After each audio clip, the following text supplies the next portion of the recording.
Thank you very much. I just want to say that we just spent quite a bit of time inside with the Senate Majority Leader, Mitch McConnell, who has been a friend of mine for a long time, long before my world of politics, early into his world of politics, I think. But we've been friends for a long time. We are probably now, despite what we read, we're probably now, I think, at least as far as I'm concerned, closer than ever before. And the relationship is very good. We're fighting for the same thing. We're fighting for lower taxes, big tax cuts, the biggest tax cuts in the history of our nation. We're fighting for tax reform as part of that. We are getting close to health care. We'll come up in the early to mid part of next year. We're going to have a vote. I think we already have the votes. We feel confident we have the votes. You pretty much know what the plan is. I believe Republicans and Democrats are, as we speak, working together very hard right now, working together to do an intermediate plan, a short-term plan, because Obamacare is a disaster. The rates have gone up. The premiums have gone up. The deductibles have gone through the roof. I mean, it's terrible. You look at the deductibles, unless you really have a problem, you're not going to be able to use them. So we have been working together long and hard. We think we're in good shape for the budget, we hope. And we hope to be in good shape with, the largest tax cuts ever passed in this country. It's going to spur business. You look at other countries, what they've done, and we're competing with other countries. When China's at 15%, when I hear that Ireland is going to be reducing their corporate rates down to 8% from 12%, but you have other countries also reducing. We can't be at 35% and think we're going to remain competitive in terms of companies and in terms of jobs. So we worked on that. I was very honored to see a man that I've had a lot of respect for, James Lee Witt of the Clinton administration, the head of FEMA. He gave us an A+. I just see it just came out, and I've always had respect for him. He's the FEMA director of the Clinton administration, gave us an A+ for how we responded to the hurricane aftermath, all of the hurricanes, and that includes Puerto Rico.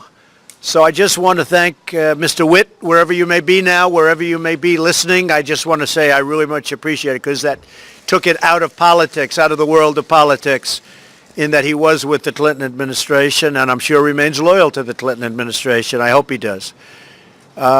So just to finish off, my relationship with this gentleman is outstanding, has been outstanding.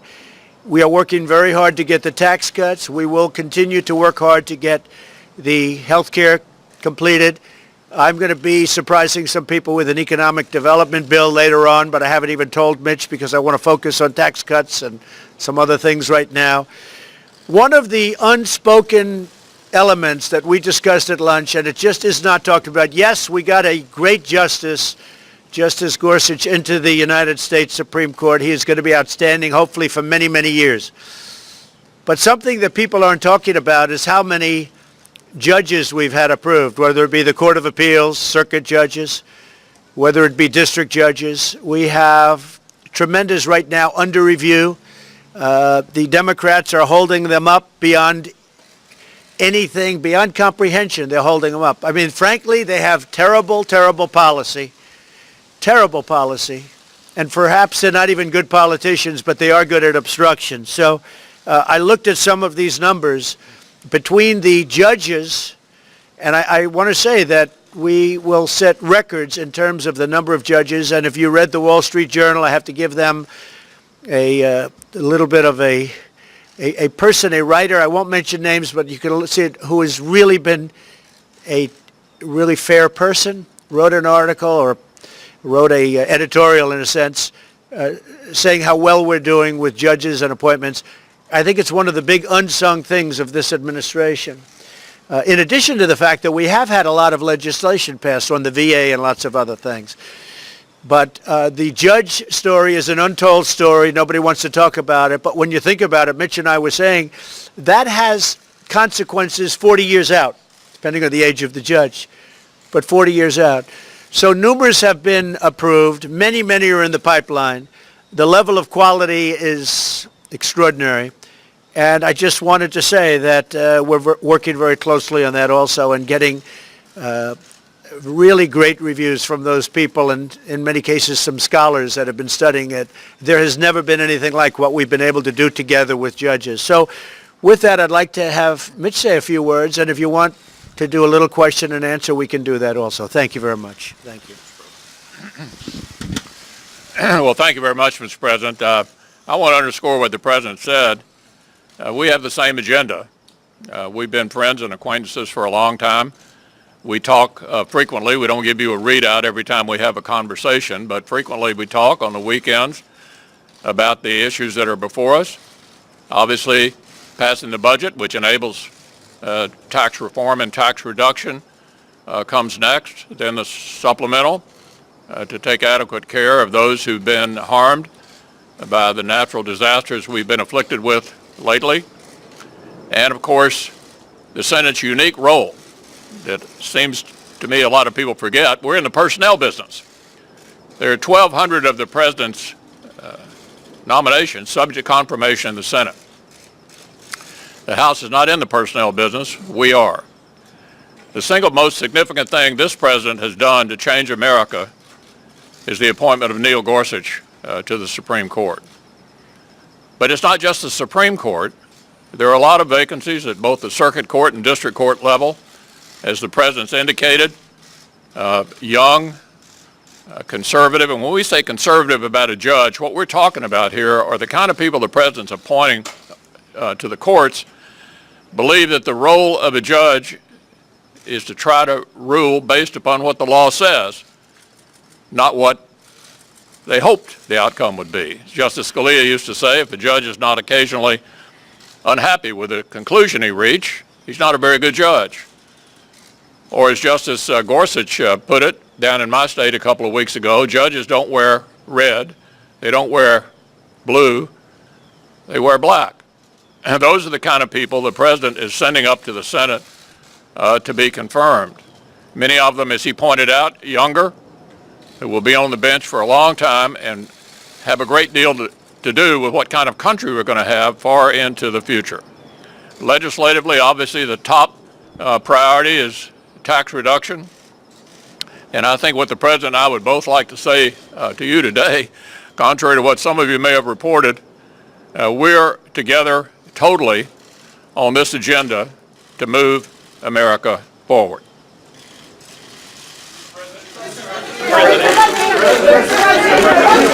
John? Mr. President, in terms of the timetable for tax reform, the Speaker of the House, Paul Ryan, has said he wants to get it done by the end of this year. He would make the House stay through the Christmas break in order to get it done. And the Senate Majority Leader has said we'll get it done this Congress. Would you be okay if tax reform were not passed until next year as opposed to this year? Well, I would like to see it be done this year, John. I would like very much to see it be done this year. So we won't go a step further. If we get it done, that's a great achievement. But don't forget, it took years for the Reagan administration to get taxes done. I've been here for 9 months, a little more than 9 months. I can say the same thing for health care. If you look at Obama, first of all, you look at Clinton, they weren't able to get it done. You look at other administrations, they weren't able to get it done.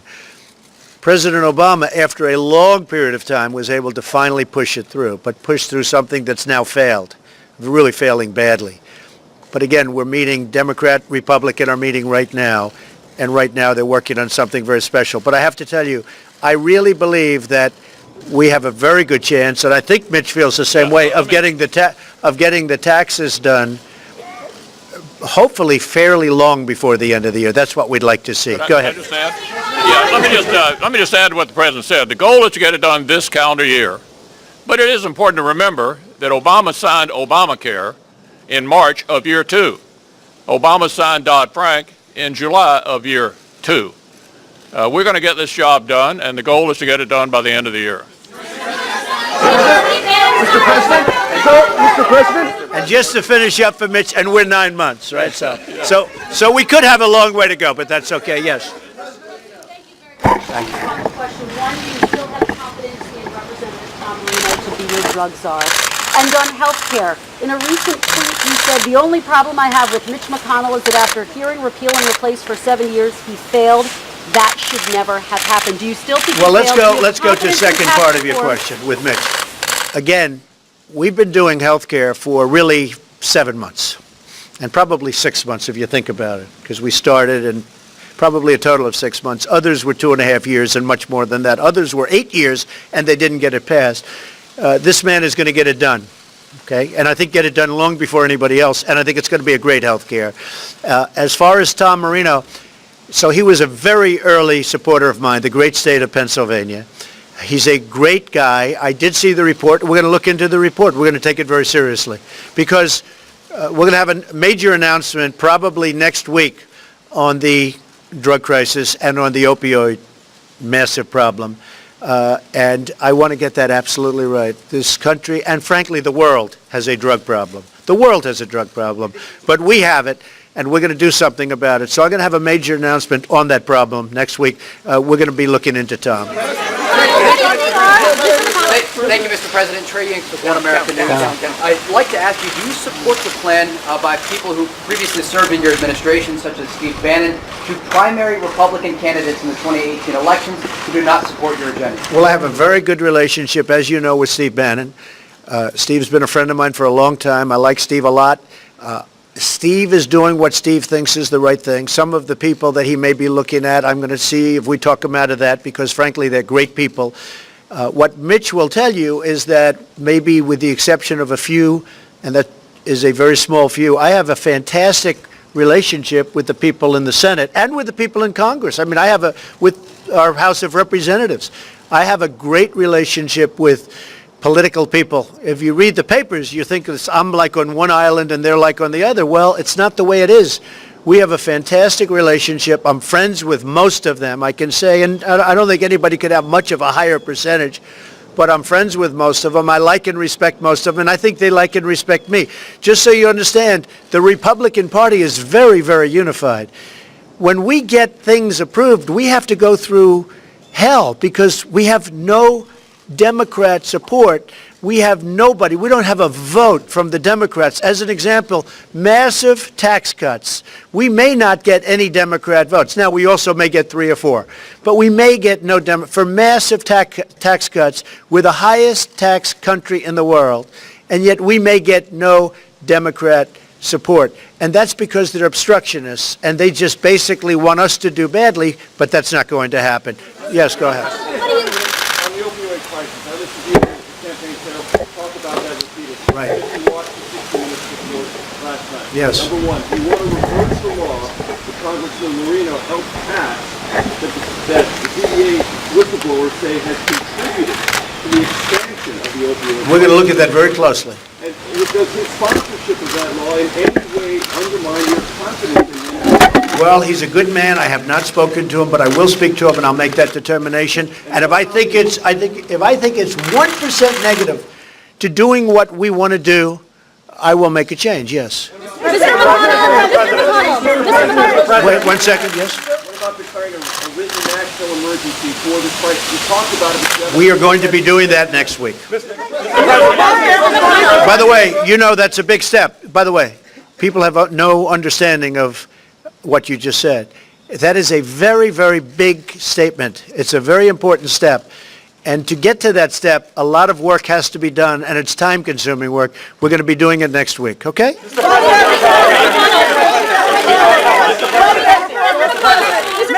President, did you have a chance during your lunch today to discuss the comments that Steve Bannon made this weekend, and what do you make of those comments? Declaring war on the Republican Party, declaring war on you. Look, the goal here is to win elections in November. Back in 2010 and 2012, we nominated several candidates, Christine O'Donnell, Sharon Angle, Todd Akin, Richard Murdoch. They're not in the Senate. And the reason for that was that they were not able to appeal to a broader electorate in the general election. My goal as the leader of the Republican Party in the Senate is to keep us in the majority. The way you do that is not complicated. You have to nominate people who can actually win because winners make policy and losers go home. We changed the business model in 2014. We nominated people who could win everywhere. We took the majority in the Senate. We had one skirmish in 2016. We kept the majority in the Senate. So our operating approach will be to support our incumbents and in open seats to seek to help nominate people who can actually win in November. That's my approach. That's the way you keep a governing majority. Mr. President, sir, Mr. President, Mr. President, sir, Mr. President, Mr. President, sir, sir. Mr. President, earlier today you criticized drug companies and also insurance companies, saying that drug companies were charging prices that were too high and insurance companies were taking government money. Exactly right. What specifically would you like to see both of those types of companies do? So the insurance companies have made a fortune with Obamacare, an absolute fortune.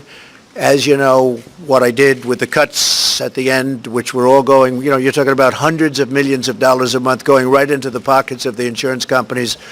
And I'm very happy with what I did. And because of that, people are talking now. Democrats are talking to the Republicans for a short term taking care of what we will call health care, so that people can have good health care without big spikes. You would have had massive spikes. You already have. I mean, every year, the massive spikes to Obamacare have been ridiculous.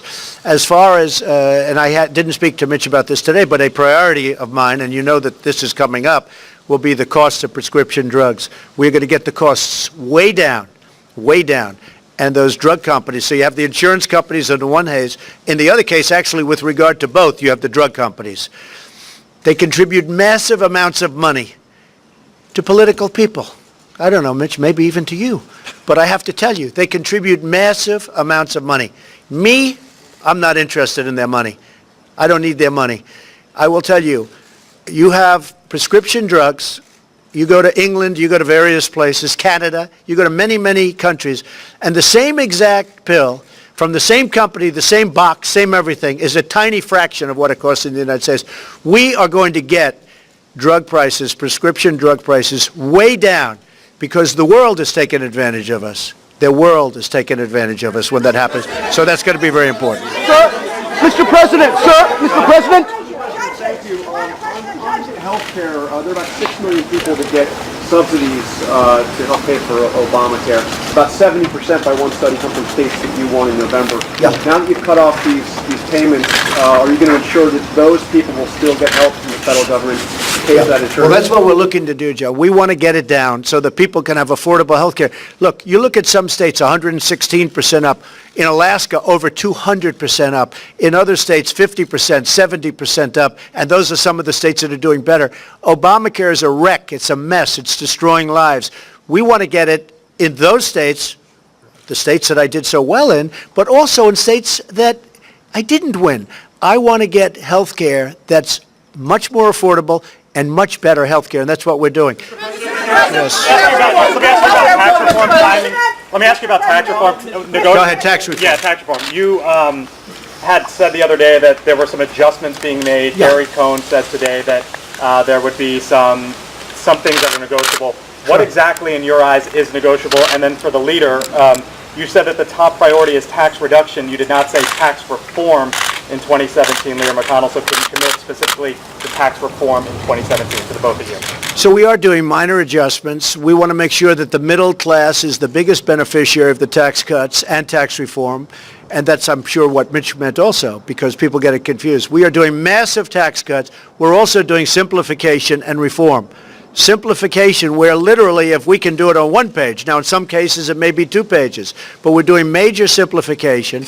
We're bringing the categories down from, if you include 0, because there are 0, we're bringing it from 8 to 4. That's a big, big simplification, just that alone. But we are doing the massive cuts, and I will say this, wherever I've been, this has been so popular with the people. Now we have to get a couple of additional people to raise their hands. Mitch? President? Yeah, I agree with the President. It's about both reduction and reform.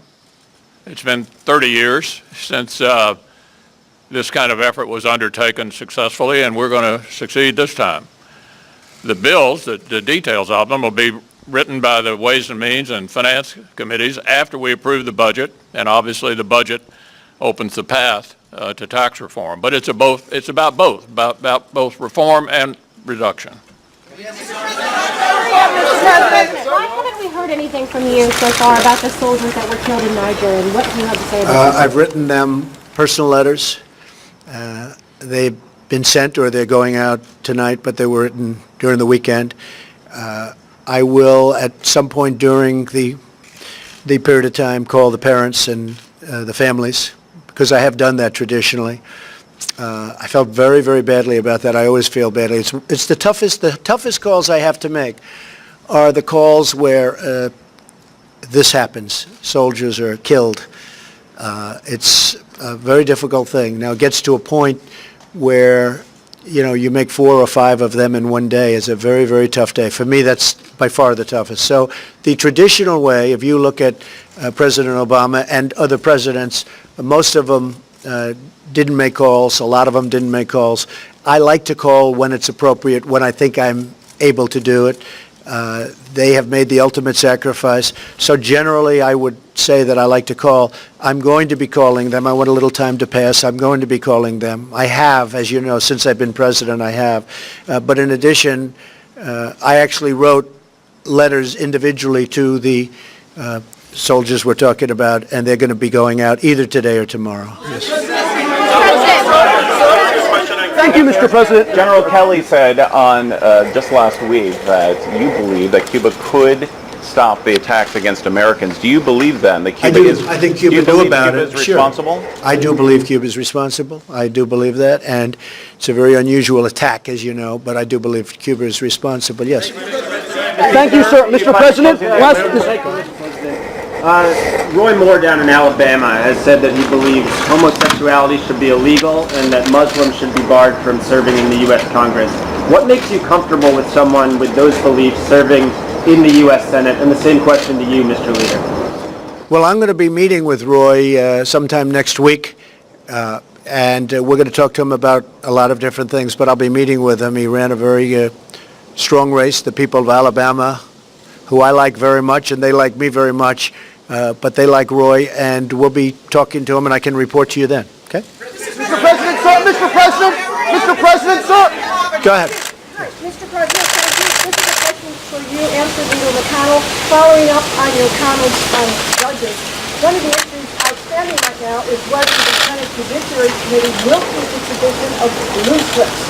I'm wondering what your position is, Mr. President, and what your position is, Leader McConnell, since, you know, this is the tradition that right now gives Democrats leverage over the appointments. Yeah, I can give you my position. The blue slip, for those of you who are not familiar with it, is a custom determined by the chairman of the Judiciary Committee.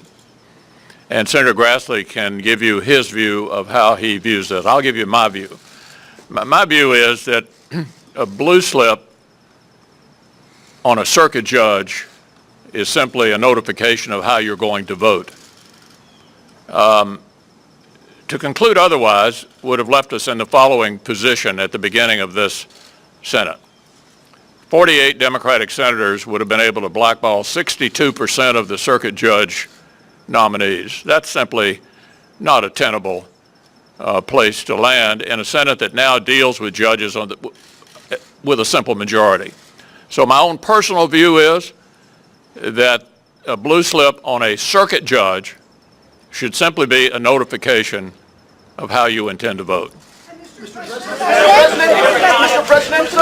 mean, we can talk blue slips, but my attitude is I just want really capable people going to the courts. Peter?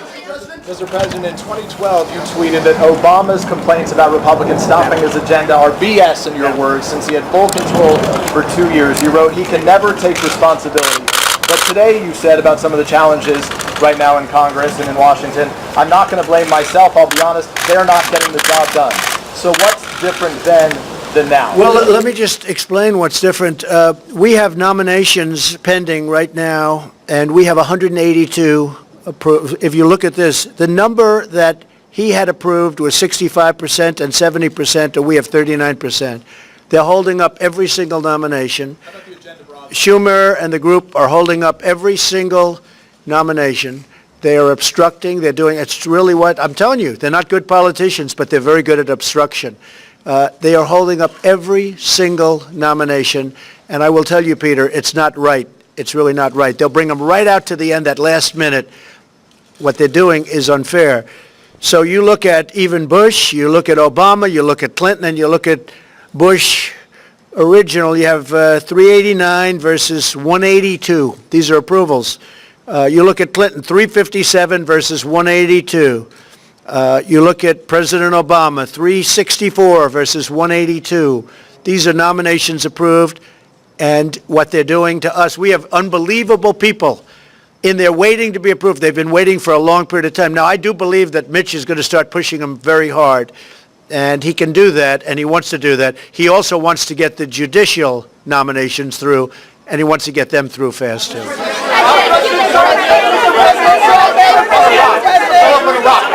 Go ahead, John. Go ahead, John. Could I just follow on that, if I could? You seem to have a budding spirit of cooperation with the Senate Minority Leader and the House Minority Leader when it came to the budget, when it came to this idea of finding a fix for DACA. But every proposal that you have floated since then, they have very critically rejected. So where is this relationship?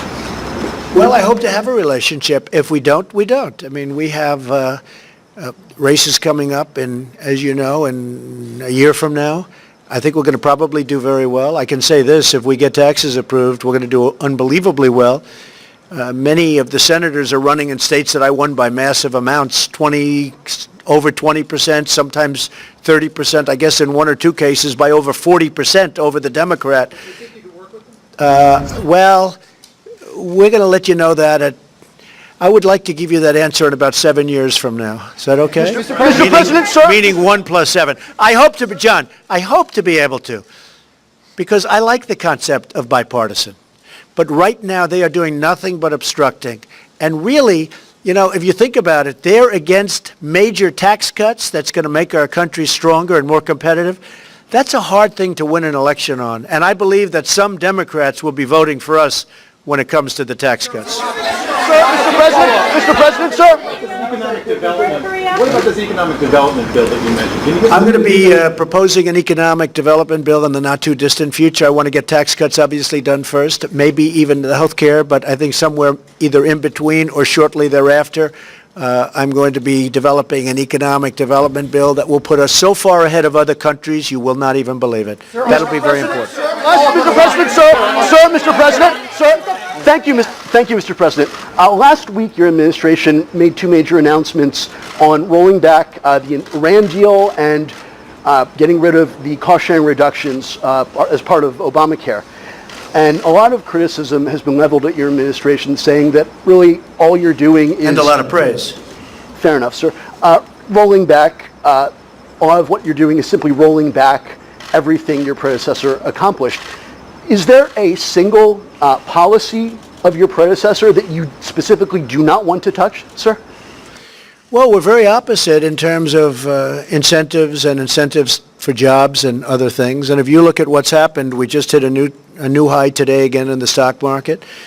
We've picked up, Mitch, it's as of this moment, $5.2 trillion in stock market value. We have the lowest unemployment rate in, I believe it's almost 17 years. We're doing well. We're going to be doing immigration work that's going to be outstanding, and we're going to have people coming into our country based hopefully on a merit system, not just coming in randomly, but they're going to be coming in based on a merit system where they can help us, because I have companies moving into this country. You saw what happened with the automobile industry last week with 5 major plants. We have companies pouring back into this country for the first time in anybody's memory. We are actually going to be fairly soon at a point where we're going to need workers. Our country is going to do so well, but the tax cuts are going to be a major, major part of it. You want to keep in place, though? Is there a single policy you keep in place? Not too many, I must say. It's the opposite side of the spectrum. Sir, if I can follow up on that. Peter, go ahead, Peter. Earlier you said that President Obama never called the families of fallen soldiers. How can you make that claim? I don't know if he did. No. I was told that he didn't often, and a lot of presidents don't. They write letters. I do. Excuse me, Peter. I do a combination of both. Sometimes it's a very difficult thing to do, but I do a combination of both. President Obama, I think, probably did sometimes, and maybe sometimes he didn't. I don't know. That's what I was told.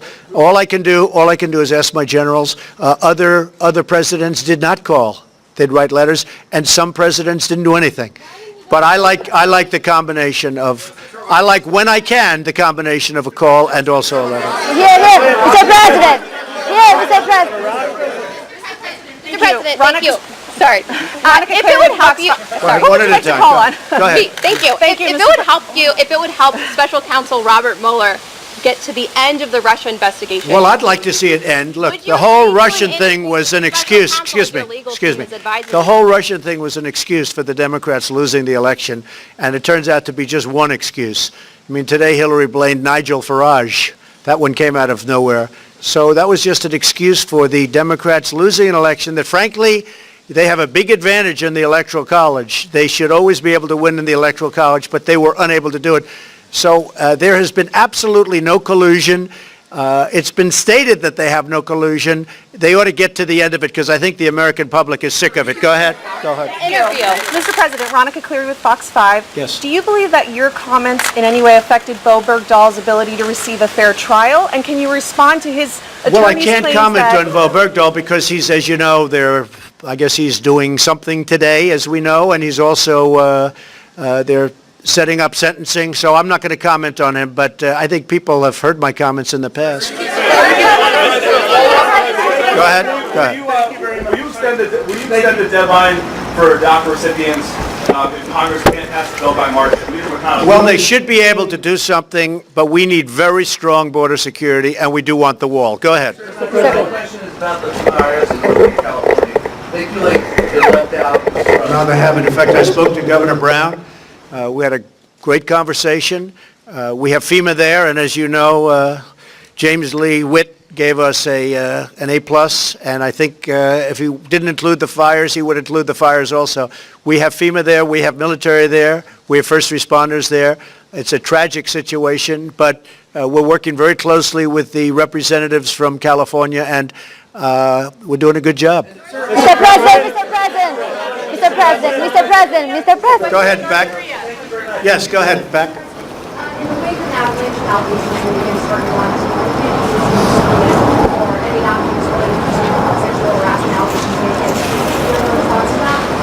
All I can say is it's totally fake news. It's just fake. It's fake. It's made up stuff, and it's disgraceful what happens. But that happens in the world of politics. John. Mr. President, on the wall, are you going to insist that we must have wall funding before you sign something for the Dreamers or spending for the rest of the year? Our country needs a wall.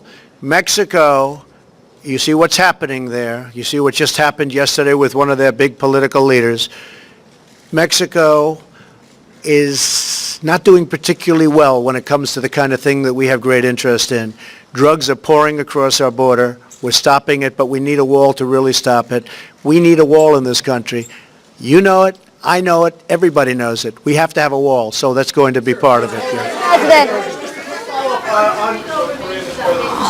Can somebody else get it? Well, the Puerto Rico situation is so, because as you know, I think, that's according to the Clinton administration's head of FEMA. It's been outstanding. Puerto Rico is very tough because of the fact it's an island, but it's also tough because, as you know, it was in very poor shape before the hurricanes ever hit. Their electrical grid was destroyed before the hurricanes got there. It was in very bad shape, was not working, was in bankruptcy, owed $9 billion. And then on top of that, the hurricane came. Now, you're going to have to build a whole new electrical plant system. We're not talking about generators. You know, Puerto Rico now has more generators, I believe, than any place in the world. There are generators all over the place. The fact is, their electrical system was in horrible shape before and even worse shape after. So we are working right now. As you know, relief funds were just approved and are in the process of being approved by Congress. And that includes Texas, by the way. That includes Florida. And it also includes Puerto Rico, the U.S. Virgin Islands, etc. But it was in really bad shape before. We have done, I will say this, we've delivered tremendous amounts of water. Then what you have to do is you have to have distribution of the water by the people on the island. So we have massive amounts of water. We have massive amounts of food, but they have to distribute the food, and they have to do this. They have to distribute the food to the people of the island. So what we've done is we now actually have military distributing food, something that really they shouldn't have to be doing. But if you look at the governor, who's a good man, by the way, but you look at the governor of Puerto Rico, he himself has said we've done an outstanding job, and most people have said we've done an outstanding job. But Puerto Rico is a very tough one. Yes, go ahead. About your support for the 20-week abortion ban bill, how important is this bill to you, and what are you doing to work with Leader McConnell to make sure this gets to the Senate? Well, I'll let Mitch. You want to talk about that, Mitch? Was the question about the 20-week? Yeah, well, it's supported by virtually all of my members, and we expect to have a vote on it at some point. There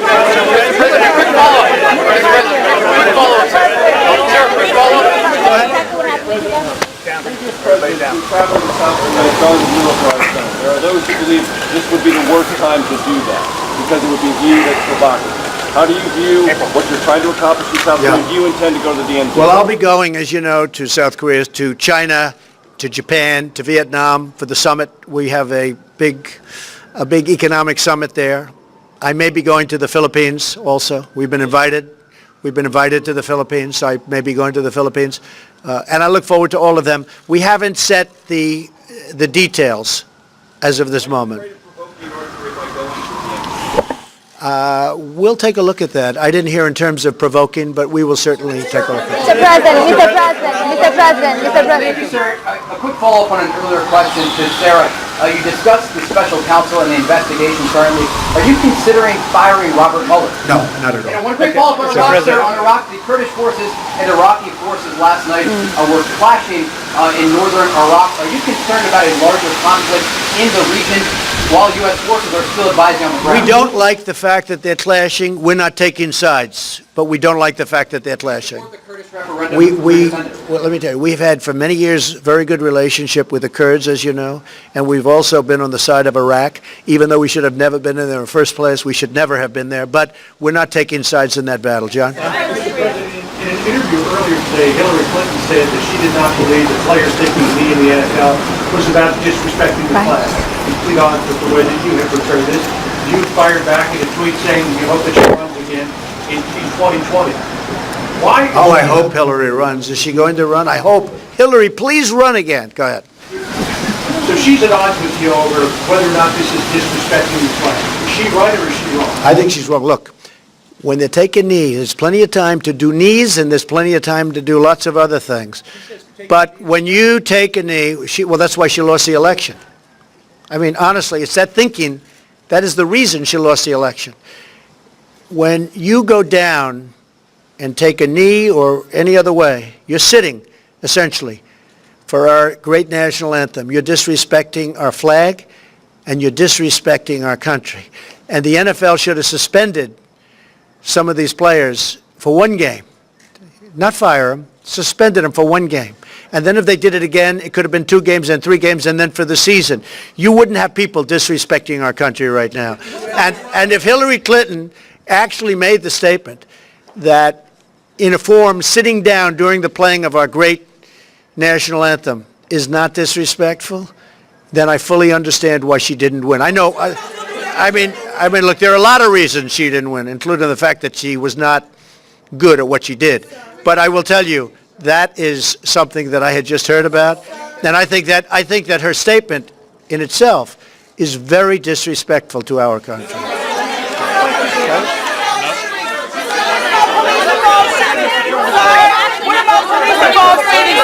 Thank you very much. Police-involved shootings. Sir, what about police-involved shootings as it relates to the NFL? That is what the players are saying is the crux of why they're taking a knee, sir. The police-involved shooting issue. What will you do about that? It is very disrespectful to our country when they take a knee during our national anthem. It is very disrespectful. Just hear it. It is very disrespectful to our country when they take a knee during the national anthem, number one. Number two, the people of our country are very angry at the NFL. All you have to do is look at their ratings and look at their stadiums. You see empty seats where you never saw them before. A lot of people are very angry at it. It is highly disrespectful. They shouldn't do it. Thank you very much, everybody. Thank you.